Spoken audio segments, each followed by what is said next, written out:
Hello and welcome.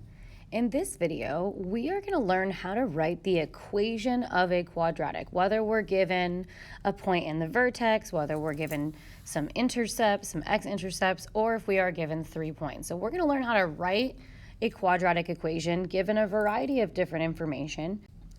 And we're going to focus on that in more of a real-life situation. We're going to be looking at a problem that has context, coming up with the equation, and then analyzing that problem. So let's go ahead and jump in. So before we actually get into writing these models and using them, I want to recap what we've been covering so far in Chapter 2 and how we need to choose wisely a way that we approach each of these problems. So the first thing is we've learned 3 different forms for writing quadratic equations. We've learned vertex form, which is here. We've learned intercept form, and we've learned standard form. And they've all had their pros and cons for a variety of different things. Vertex form is great to graph in. Intercept form is pretty nice to graph in as well. Standard form is not the nicest to graph in, but it is helpful in its own ways. So which pieces of information would make it easier to choose one form over the other? That's what I want to focus on right now. So if you are given information that involves a point and the vertex, then vertex form is going to make the most sense. What you'll do is you'll plug in the number for h and the number for k for your vertex. Then you'll use the other point and plug that in for x and y, or f of x, and then all that leaves is a, so we can plug that in and solve for a. So let's do a quick example with this. Let's say I was given the point 2, 5, and we were given that the vertex was the point -1, 4. So the very first thing that I would do is I would plug the vertex in. So the vertex is going to go x plus 1 squared plus 4, right? My vertex point goes here. Now, in order for this to be a function and for it to be in function notation, I can't have an a here. I need to figure out what that number is. That's where this other point is going to come in. I'm going to use this other point to solve for a. So my ultimate goal here is going to be to figure out what a is. So I'm going to go ahead and simplify. If I simplify this, I'm going to get 3. And that's, if I square that, is going to be 9. If I subtract 4 from both sides, I'm going to get 1 equals 9a. So a is going to be 1/9, which means we could rewrite our function. F of x is 1/9 times x plus 1 quantity squared plus 4. So if we are given the vertex and any other point, we can plug all of those things in to solve for a, and then make sure that we rewrite it back with our x and our f of x. The thing you need to be cautious of here is make sure that you're plugging the vertex in for the vertex and your other point in for your x and f of x. That's the biggest place where people make mistakes, so take that time to go slow and then look back through it. So if we have the vertex form is probably going to be the best route to go. What if we have the intercepts? Well, if we have the intercepts, then we're going to write things in intercept form, and the process is going to be really similar. We can take the points that are the intercepts and plug those in for P and Q, and then we can take the other point and plug that in for x in both places and f of x, and then we can solve for a. After we find a, we can rewrite it in intercept form. So let's look at an example, a quick one on that. So here it looks like I'm given 3 points, but I actually have 2 x-intercepts. It could also say the words there are x-intercepts at x equals -2 and 4. So the first thing I'm going to do is rewrite this. A x plus 2, x plus 4. So I'm taking these 2 values. Now I'm going to plug this point in. I'm still going to have a here so that I can solve for a. So this is going to give me 6 equals 4 times 8, 32a. So a is going to be 6 over 32, and I can simplify that if I divide by 2 to get 3 over 16. So my function is going to be 3 over 16 times x plus 2 times x plus 4. So I really want you to focus on the process. Take the intercepts, plug them in for P and Q. take the other point, plug it in for both of the x's and the f of x to solve for a. But your final answer here, our whole goal in this lesson is that we're writing a function. So your final answer needs to be a function, which means there still needs to be an x in it. So we've plugged in a, we've plugged in p, and we've plugged in q. Last but not least is standard form. And again, standard form is often the most difficult to work with, the most work if we have to graph it. But if we aren't given an intercept and we aren't given a vertex, then standard form is really the only other thing that we have. So you will use standard form if you are given 3 points. And those 3 points aren't, right? We were just given 3 points, but we don't have intercepts and we don't have vertex. If you are given any 3 points, you're going to have to use standard form. And here's how you're going to do that. You're going to start with each of the points and you're going to plug them in for x and y, but you're going to plug them into standard form. You're going to plug them into ax squared plus bx plus c. So what I mean by that is if you had the point negative 2, 3, you're plugging negative 2 in for x, and you're plugging 3 in for f of x. So that's what is happening here. And you're just going to simplify as much as possible. So 3 equals 4a minus 2b plus c. This is our goal. You're going to do that exact same process 3 times. So if you had the point 0, 2, you would do that same thing with 0, 2. So repeat this process for all 3 points. That's going to give you a 3x3 system with a and b and c. I know we're used to seeing 3x3 systems with x and y and z, but the process is going to be the same. So you're going to take each of your points and convert it to an equation with a, b, and c using standard form. Then you're going to solve your 3x3 system and you're going to work backwards. But remember, after you find a and b and c, our goal is not to have an ordered triple like it was in chapter 1. Our goal is to have standard form. So after you find a, you're going to plug it in for a. After you find b, you're going to plug it in for b. And after you find c, you're going to plug it in for c. So we're going to work through a couple examples about that towards the end of this lesson so that you can really see how to walk through that process. But for now, let's focus on writing an equation using the vertex in a point and applying that to a contextual situation. Here we go. The graph shows the parabolic path of a performer being shot out of a cannon, where y is the height in feet and x is the horizontal distance, also in feet. Write the equation of the parabola. So the first question I want you to ask yourself is, what information are we given? And we're given some information in the graph. What information are we given? Well, this here, that's our vertex. This here is the y-intercept, aka a point. So we can use vertex form to write this. So I'm going to just make a note. The vertex is 50, 35, and some other point is 0, 15. So let's start by plugging the vertex in. So f of x equals a times x minus the x value of the vertex, which is 50, quantity squared, plus the y value of the vertex, which is 35. So step 1, plug in your vertex. Now, step 2, we're going to take the other point that we have because our goal, this is almost perfect here. What's not perfect about it is we don't know what a is, so we need to find a. In order to find a, we're going to use the other point that they gave us, 0, 15. So 15 equals a times 0 minus 50 squared plus 35. So I'm going to go ahead and subtract 35 on both sides. That's going to give me negative 20. 0 minus 50 is negative 50. Squared is 2,500 times a. Now to solve for a, I'm going to divide both sides by 2,500. And then I'm going to simplify this. If I divide by 10, I get negative 2 over 250. And if I divide by 2 now, I get negative 1 over 125. So now we can rewrite our function. F of x is equal to the a value that we just calculated times x minus the x value of the vertex, which we found in the graph, squared, plus the y value of the vertex, which we found in the graph. So now we have a function that models this cannonball situation. So again, we plugged in the vertex, we used the other point to find a, and then we rewrote our function in vertex form. It makes sense to rewrite it in vertex form because we were given the vertex. You're going to have the ability to choose which form to write your equation in based on the type of information that you're given. Okay.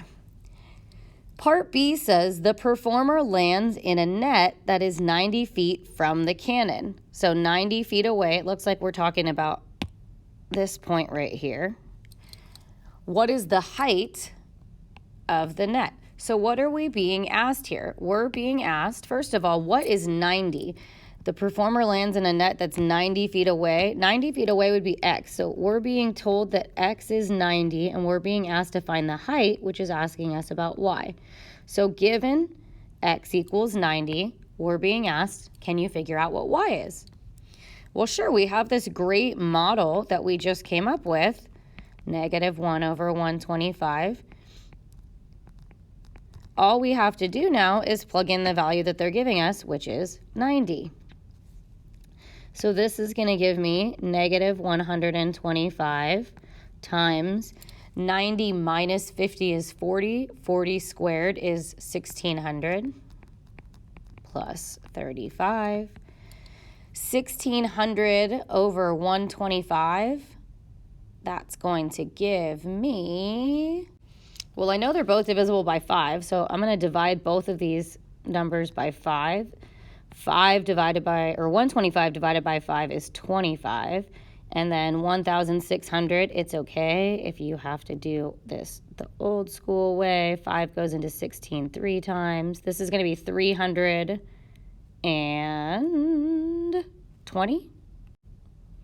So -320 over 25.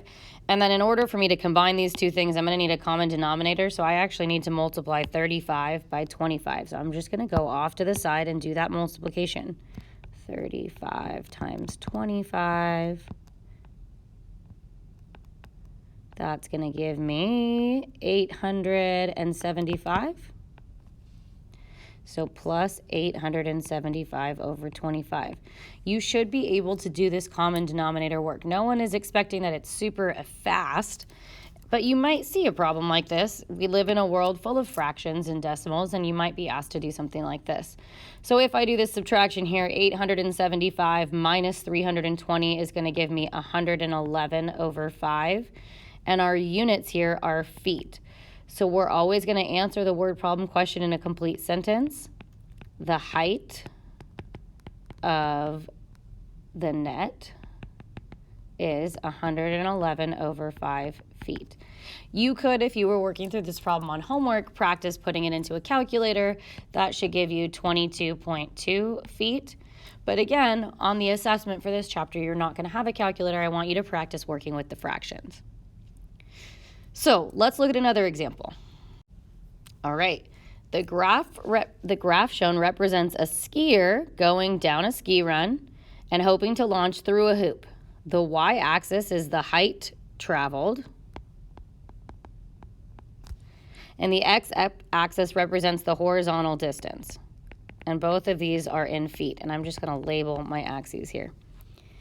What is the equation of the parabola they create with their ski run path? So I want you to first see if you can write this equation on your own. I want to point out to you what information are we given. We're given the vertex and we're given another point. So can you write the equation? Go ahead and pause the video and try and write the equation on your own, and then unpause the video and see how you did.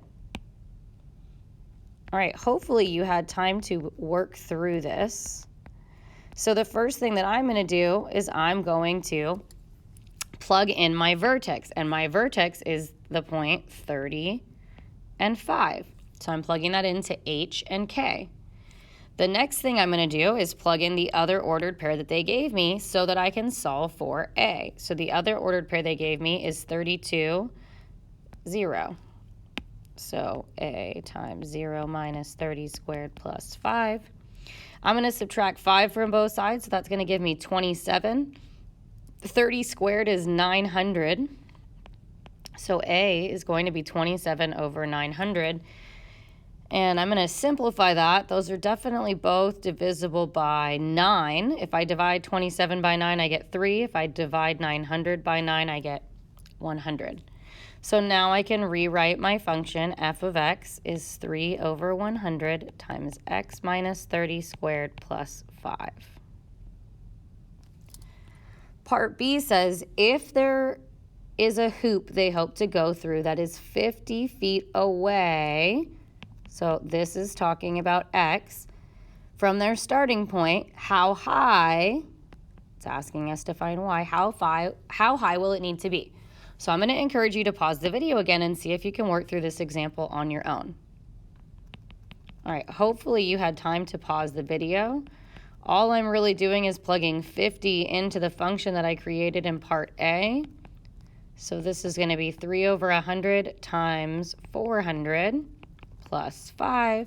400 and 100 are going to multiply or divide to be 4 times 3 is 12. So this is going to be 17. So to answer the question, the hoop will need to be 17 feet high. So if you're given the vertex and a point, plug in the vertex, plug in the other point, solve for A, and then rewrite your function. And then depending on what kind of question you're being asked, make sure you're really identifying, am I being given X or am I being given Y, and what do I need to solve for? Let's go ahead and look at a different type of example where we aren't given the vertex, but maybe we're given the intercepts. All right, here we go. The graph shown represents someone diving off a diving board that is 5 feet in the air. So let's look at this graph and see what pieces of information we're being given. We're being given 2 x-intercepts. Now I want you to notice one of those intercepts is negative, which doesn't really make sense within the context of the problem.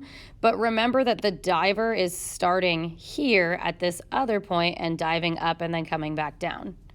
I also want you to notice we're given this red point, which happens to be the y-intercept. And we can see where the vertex is on the graph, but we are not given the vertex. So if we're not given the vertex, we're not going to use vertex form. If we're given the intercepts, we're going to use intercept form. So what are our intercepts? Our x-intercepts are -2 and +4. So the very first thing that I'm going to do is I'm going to plug in my intercept. So I'm still going to have A, I'm going to have x minus, and I'm going to plug each of those intercepts in. So minus -2 is going to become +2 minus 4. Now I want to find A. In order to find A, I'm going to use the point 0, 5. So 5 equals A times 0 plus 2 times 0 minus 4. So 5 is going to equal -8 times A. And if I solve for A is going to equal -5 over 8. So f of x equals -5 over 8 times x plus 2 times x minus 4. This is going to be my intercept form. Now, if I needed to, for some reason, get it into standard form, I could multiply everything out and I could put it in standard form. But for right now, this serves all the purposes that I need. I have taken this graph and I have written the equation of it. For part B, how high are they when they are 3 feet away from the board? How high are they? Is that asking you to find x or y? It's asking us to find y. Y is the height. And when are we caring about? We care about when they are 3 feet away, so when x is 3. So all we need to do, I'm going to use function notation, is say f of 3 is what we're looking for. What do we get when we plug in 3? This is going to be 5. This is going to be -1. So this is going to be 25 over 8 feet high, which if I had more room, I would be writing this in a complete sentence, as we always should. And that sentence would say, the diver is 25 over 8 feet high when it is when it is 3 feet from the diving board. All right, the last question is, what is the maximum height? The last question on example 3. So in order to find the maximum height, what is that asking about? It's asking us about the y value of the vertex, which means we need to find the vertex. Well, looking at our graph or looking at our x-intercepts, we can figure out what the x value of our vertex is because it's exactly halfway between both of the x-intercepts. So our axis of symmetry is x equals 1. So we just need to figure out what happens in our function when x is equal to 1. That'll give us the y value of the vertex, and that's what we're looking for in this particular problem. So this is going to be -5/8 times 3 times -3. So the highest this ever goes is 45/8 feet. So the maximum height the diver reaches is 45/8 feet. Let's look at one more example like this where we're given the intercepts. Here we go. The graph shown represents the path of water spraying out of a fountain. The y-axis is the height of the water, and the x-axis is the horizontal distance of the water, and that's in feet.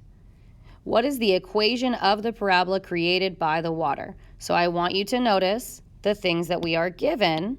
We are given 2 x-intercepts, and we are given some other point that's not the vertex.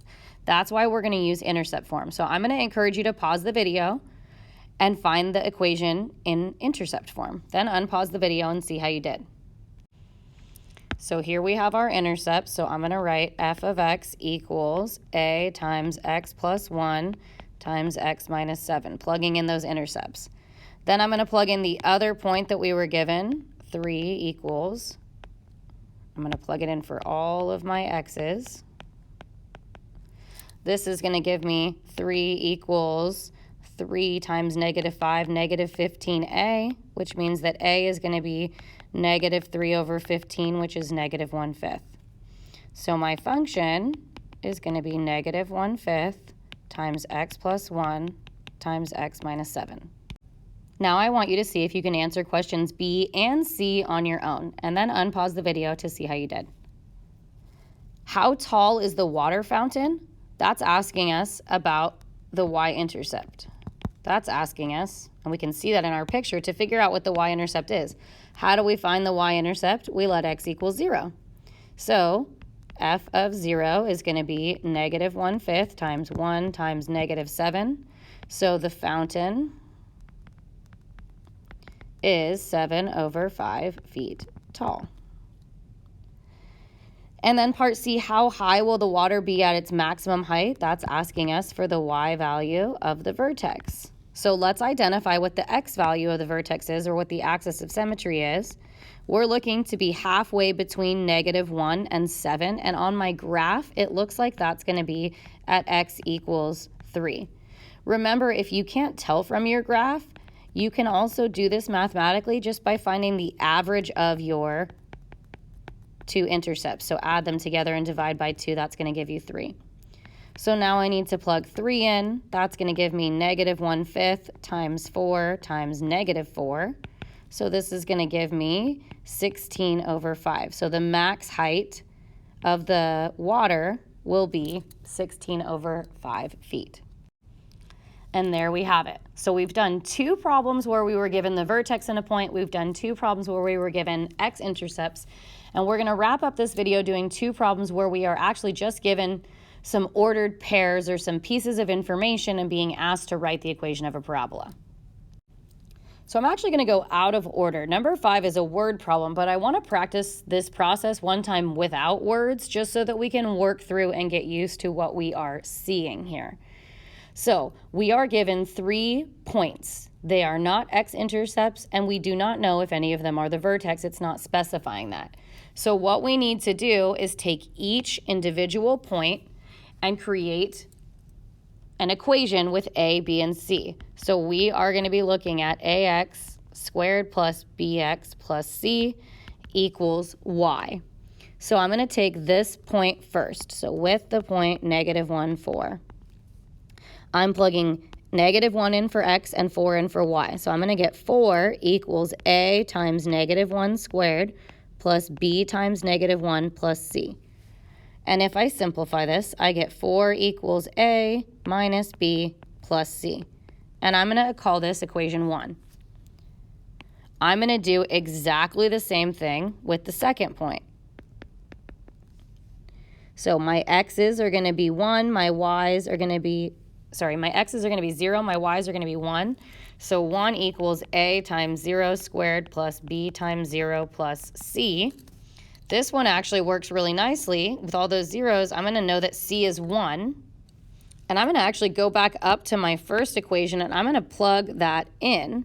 So 4 is going to equal a minus b plus c, but c is 1. So I'm going to subtract 1 from both sides. So this is going to be 3 equals a minus b. I'm going to call this equation 2, since I don't really need to call this an equation. Now I'm going to do the same thing with the last point, 2, 7. So 7 equals a times 2 squared plus b times 2 plus c. And I'm going to go ahead and plug in 1 for c because we know that c is 1. I'm going to subtract that 1 from both sides. So 6 equals 2 squared is 4 times a plus 2 times b. And I'm going to call this my equation 3. So now I have 2 equations with 2 variables. I can solve this system. And to solve this system, just like we did before, we're going to be very clear in our work. I'm going to take equation 2, and I'm going to multiply it by 2. I also want to point out you could take equation 3 and divide it by 2. That would make your life a little bit easier, but I'm going to kind of pretend like you wouldn't notice that. After I multiply equation 2 by 2, I'm going to add it to equation 3. So here's my directions. My goal here is that I'm going to eliminate b.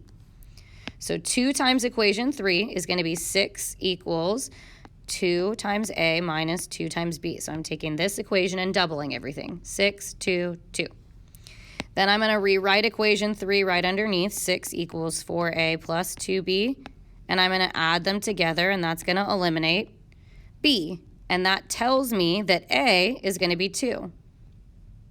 Well, now I have a and I have c. I can pick any equation to figure out what b is, because my ultimate goal is to find a, b, and c so that I can rewrite my function. So I'm going to find b, and I'm going to use equation 2. 3 equals a, which we just figured out is 2, minus b. So if I subtract 2, I get 1 equals the opposite of b, so b is 1. Now, unlike in chapter 1, our ultimate goal wasn't to solve the system. Our ultimate goal was to write a function, and we're going to use standard form. So my final answer is going to be y, or f of x, is the a value that I found, 2, times x squared, plus the b value I found, which is 1. I'm going to write a 1 just so you can see where it's getting plugged in, plus the c value that I found, which is 1. So here I have found my quadratic equation by creating a system of equations with the 3 ordered pairs that I was given. So we're going to look at one last example. It's going to be a word problem. It's going to have some big numbers that we aren't going to love, but we're going to work through it together, and then we're going to wrap up this video. Okay, the table shows the estimated profits for a concert when the charge is X amount per ticket. So if each ticket costs $2, the profit is $2,600. If each ticket costs $5, the profit is $6,500. So just want you to understand what we're saying here.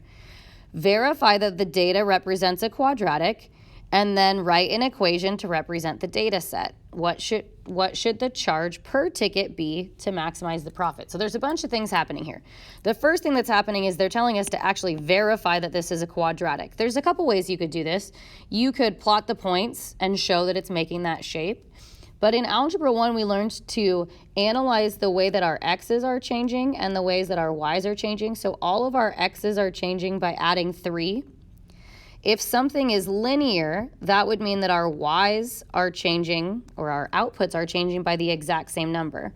In this case, that's not going to be true. To get from 2,600 to 6,500, we're actually adding 3,900. To get from 6,500 to 8,600, we're adding 2,100. To get from 8,600 to 8,900, we're adding 300. To get from 89 to 74, we are subtracting 1,500. And to get from 7,400 to 4,100, we're subtracting 3,300. If all of these blue numbers were the same, we would say this is a linear model. Since they're not the same, they're pretty dramatically different, we need to check what's called the second differences and see what do we add to get from each of these blue numbers to the next. And for all of those, for every single one of them, we are subtracting 1,800. That's how we can tell that this is quadratic. Now, you're not going to be assessed on that in this particular unit. That's a review idea. I just wanted to point it out. We can tell how or what kind of model to use based on the way that the ordered pairs are behaving. What we are going to do is take 3 points, and I'm going to pick the 3 points that have the smallest number. So I'm going to pick this first point. I'm going to pick the first 3 in the table. So I'm going to go ahead and create my system. So with the point 2,600, I can create the equation 2,600 equals a times 2 squared, which is 4, plus 2 times b plus c. So 2,600 equals 4a plus 2b plus c. Here is my first equation. My second equation, I'm going to use the point 6,500. And that's going to give me 6,500 equals a times 5 squared plus b times 5 plus c, or 6,500 equals 25a plus 5b plus c. This is going to be my equation 2. And I could pick any points, but I'm going to pick the 3 that have the smallest x values. So with the point 8,600, I'm going to get 8,600 equals a times 8 squared plus b times 8 plus c, or 8,600 is 64a plus 8b plus c. This is going to be my third equation. Now, that's really the only part that's new to this particular unit. After we have this, we know how to solve a 3x3 system of equations. We have been doing it before. But we're going to practice and run through this because it's been a little while, and I know those skills are a little rusty. So I'm going to give myself a little bit more room. I'm going to make this smaller, and then we will work through this. Okay, I'm going to choose to eliminate C first. Let's use a different color. Eliminate C. How I'm going to do that is I'm going to take negative times the first equation. I'm going to add it to the second equation. And because we have to always do this twice, I'm going to take negative the second equation and add it to the third equation. So go ahead and pause the video and set those two things up and add them together and get your equations 4 and 5. So here I have done exactly what I said I was going to do. I eliminated C, and I came up with a new equation 4 and an equation 5. And if I look at these two equations, it looks like as long as I just make one of them negative, I can add them together and I will eliminate B. So what I'm going to do to eliminate B is I'm going to take equation 4 and I'm going to add negative equation 5 to it. So go ahead and pause the video and work through that. So that's going to give me 1,800 equals negative 18a, which means that A is negative 100. There's the first piece of information that I need. Now I'm going to work backwards. I'm going to use equation 5 to find B with the fact that A is negative 100. So go ahead and pause the video and work through that. So that's going to give me that B is 2,000. Now I can use any of the equations that I want. I'm going to choose to use equation 1 because it has the smallest numbers to figure out what C is. So go ahead and pause the video and find C. That's going to give me that C is negative 1,000. So let's go ahead and write that as a function now that I found A and B and C. And I'm going to just come up here. So my function is going to be ax squared, so negative 100x squared, plus bx, so plus 2,000x, plus c, which happens to be minus 1,000. So here's my equation, or my function, that represents this situation. The last question asks us, what should the charge per ticket be to maximize profit? So that's asking us to find the x value of the vertex. So that just means we need to find the axis of symmetry, which means we need to take the opposite of B and divide it by 2 times A, which is not so terrible even though we're running low on space. This is going to be 10 So we should charge $10 per ticket to maximize profit. So I know this video was a little longer than they usually are, but we covered a lot. We covered how to write an equation in vertex form if we're given a point in a vertex. We covered how to write an equation in intercept form if we're given a point in the x-intercepts. And then we covered how to use 3 points to create a 3x3 system to write the equation of a quadratic in standard form. And we even looked at some contextual situations. So go ahead and write down any questions you have, and I look forward to supporting you on this. Thanks for listening.